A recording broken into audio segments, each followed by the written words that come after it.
Good evening, and welcome to the Crypto Overnighter. I'm Nikodemus, and I will be your host as we take a look at the latest cryptocurrency news and analysis. So sit back, relax, and let's get started. And remember, none of this is financial advice. And it's Wednesday, March 22nd, 2023. Steven Major is the Executive Director of Supervision at the Dutch Central Bank. He is also the chair of the Financial Stability Board's Crypto Working Group, and he's not a fan of crypto. He says the idea of letting it collapse in on itself is, quote, an attractive option. Even so, he thinks that letting the crypto industry collapse is not a good idea. Even though the market is experiencing a downturn, he believes that crypto is not going away. At the Bank for International Settlements Summit on Tuesday, he said, quote, crypto is here to stay, and regulators need to set a path for supervising the sector. So now where's this coming from? The crypto sector has been through a lot in the last year, with many crashes and incidents, including Terra's stablecoin collapse, the FTX debacle, and then you've got the recent problems with crypto-friendly banks like Silicon Valley Bank, Signature, and Silvergate. And despite all this, interest in digital assets and their technology is increasing. Both traditional finance players and consumers want to get involved. So that increases the need for regulation and legitimization. Major believes that even though jurisdictions are starting to regulate the sector, it will continue to be high risk for the next few years. And he believes, and rightly so, that regulators are not supposed to decide if a new technology will succeed or fail. They should only focus on controlling the negative aspects that could harm consumers. The Financial Stability Board's recommendations for global crypto regulation standards will be released in the summer. This is after soliciting input from industry and experts on policy recommendations. Major explained that the recommendations are based on the principle of same risk, same regulation, meaning that all jurisdictions must implement the rules proposed by the FSB. However, there needs to be incentives to encourage jurisdictions to follow the rules. The White House released a report about cryptocurrencies. This report says that cryptocurrencies cause problems for people, the financial system, and the environment. Sounds like a fun read. The report is called The Economic Report of the President. Comes out every year and presents the President's economic ideas.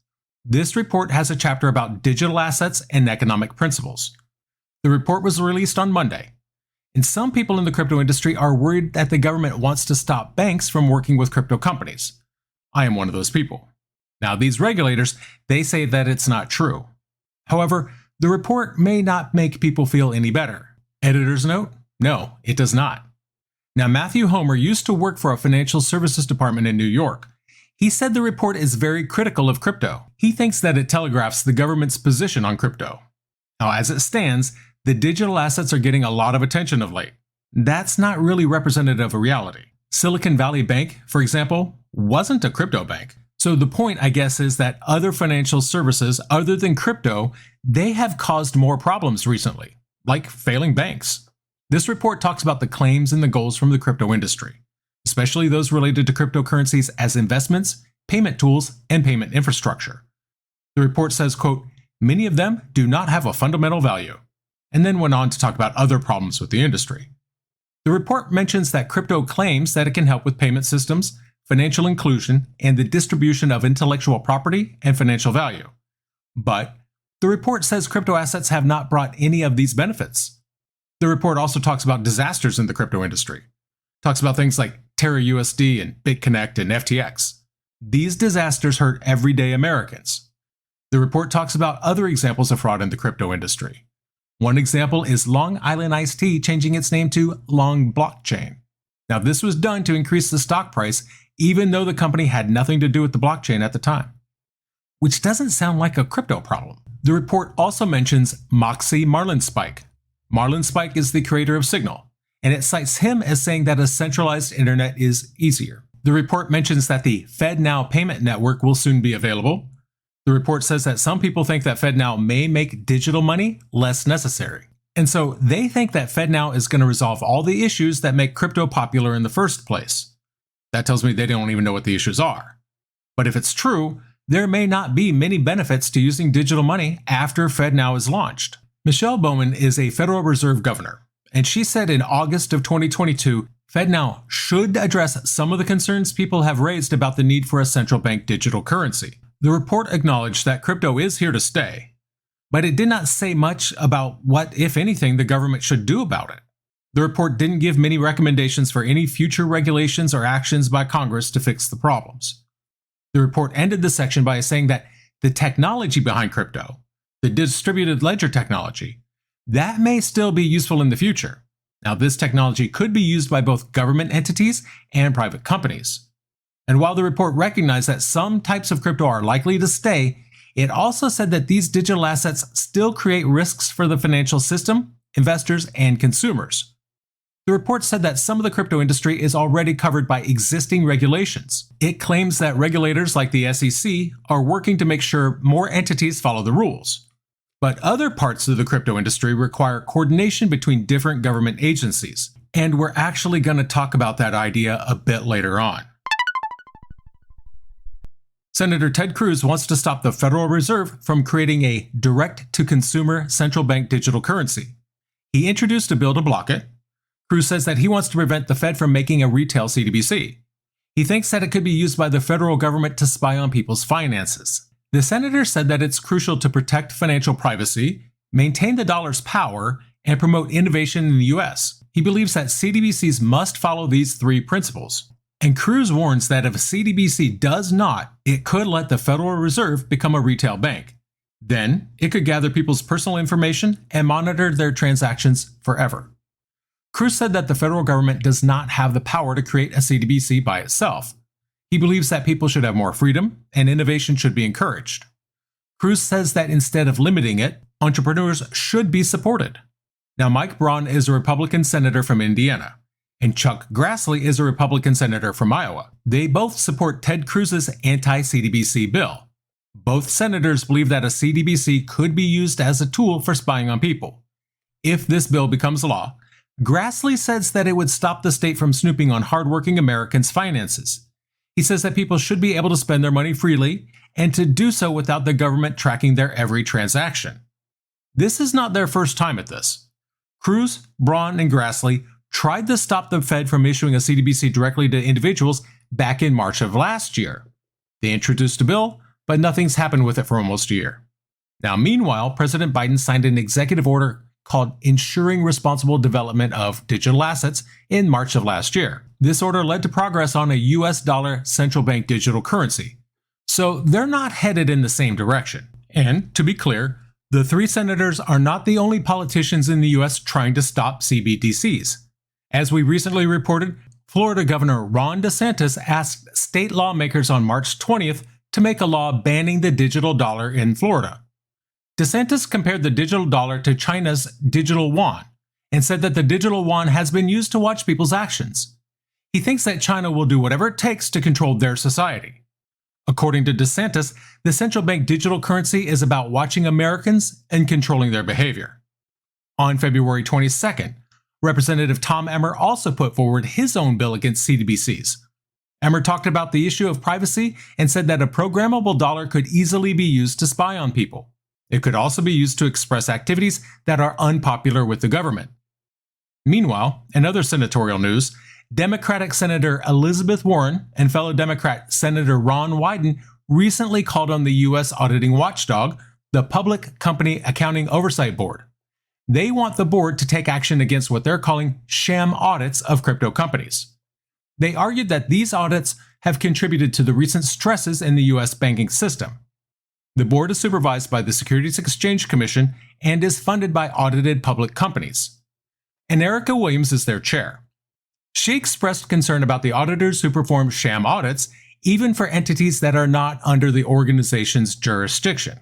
She shared this in a letter from February that was given to the lawmakers. Williams mentioned that the board faces limitations when it comes to regulating the audits of some cryptocurrency companies. Warren is part of the Senate Banking Committee that supervises the SEC. She, along with Wyden, wrote a letter to Williams on Tuesday. They argued that the board has more legal authority than it claims and can act to protect the auditing system's integrity. The lawmakers said that the ongoing use of sham audits by PCAOB registered auditors for crypto companies misleads the public and threatens the auditing system's integrity, and potentially the banking and financial systems themselves. Their Inspector General also recently cautioned that crypto companies' reserve reports were often based on untrustworthy information rather than genuine auditing.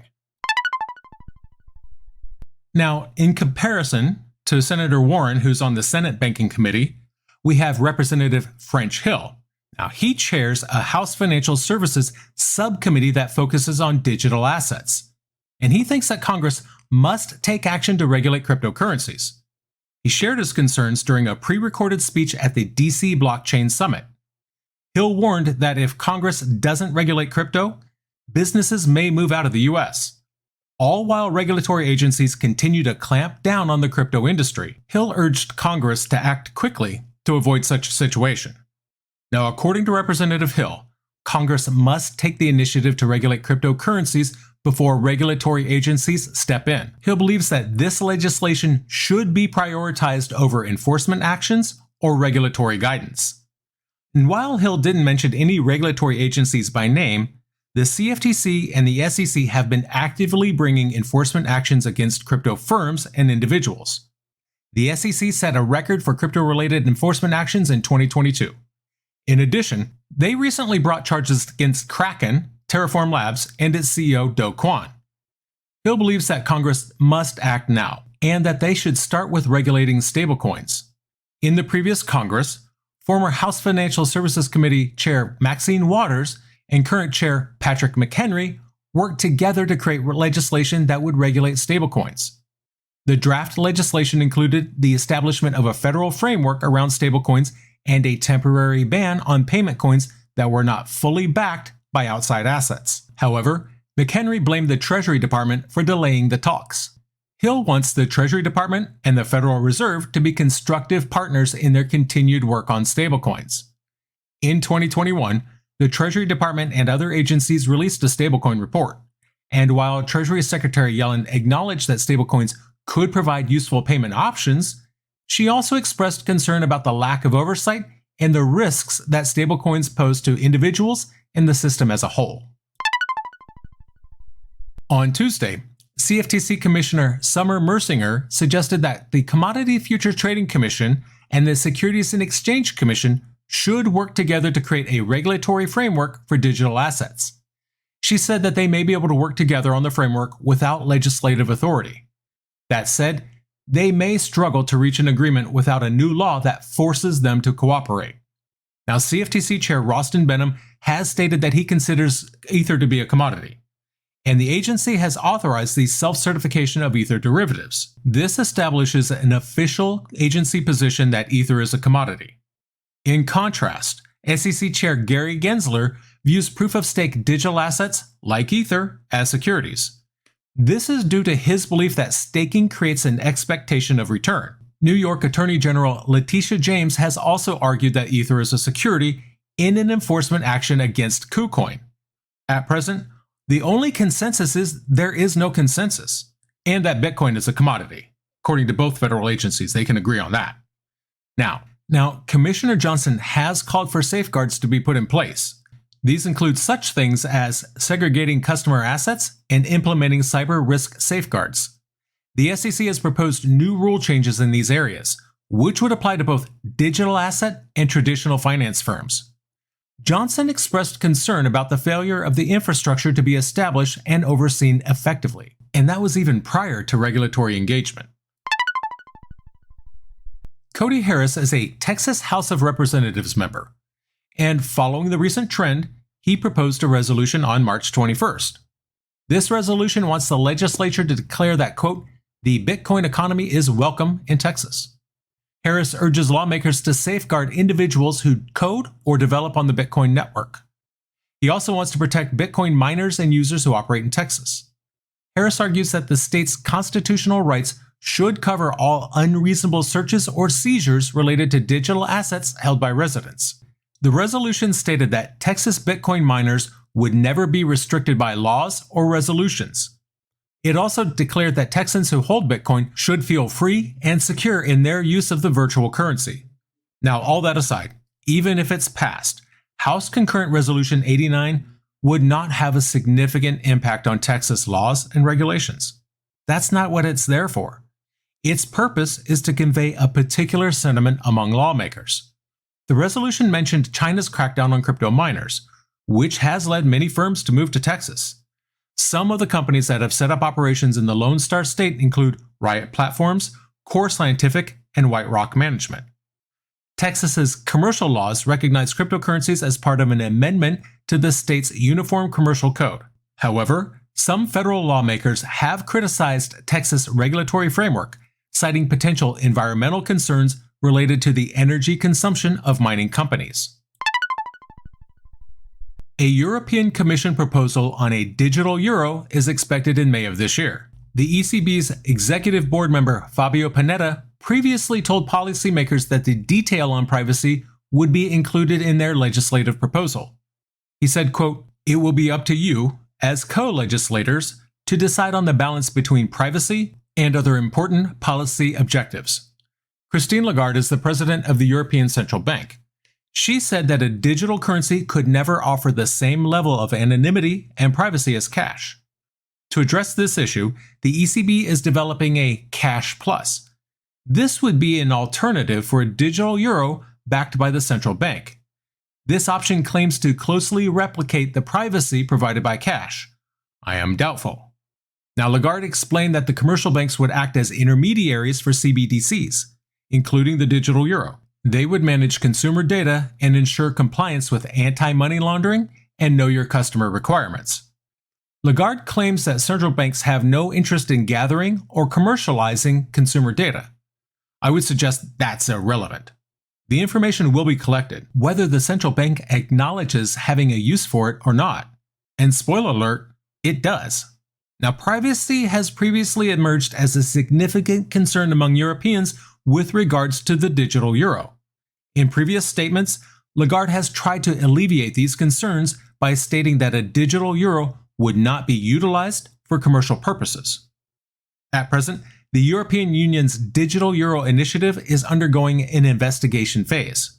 They're working with the financial institutions to develop prototypes. The decision on whether to proceed with a Euro CBDC is expected in October. And that's going to do it for us tonight. I want to thank you, my listeners, because when you stop listening, I will stop talking. If you enjoyed tonight's show, please like, follow, subscribe. Leave a rating or a review. And in the meantime, we'll see you tomorrow night.